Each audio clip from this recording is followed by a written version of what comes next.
Thank you, Mr. Speaker, and I thank Mr. Camp for yielding.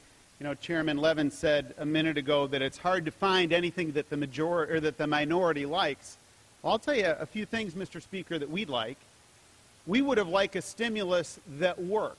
We would have liked a stimulus where unemployment actually peaked at 8% as long as our children and grandchildren were being foisted with the $1 trillion obligation.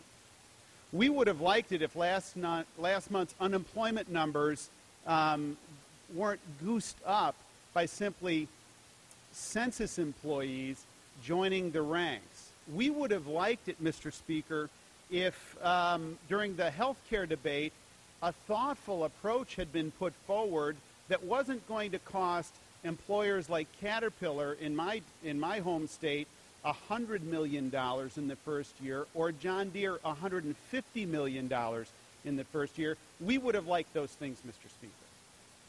I think what the majority is laying out is sort of kind of a happy life of low expectations, and that's not a bad way to go through life, but I think that we can do so much more than this. And to Mr. Camp's point, there's some things that are here that are decent and that are marginally okay and slightly better, but is that how dim the lights are in this chamber? And that's our expectation, that something's just sort of okay? I mean, this is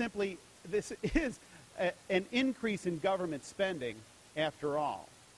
So I think that we can do so much better. Why is it, Mr. Speaker, that we're halfway through the tax year and the research and development tax credit isn't resolved by this majority in this Congress? Why is it that the death tax is a complete ambiguity? So in answer to the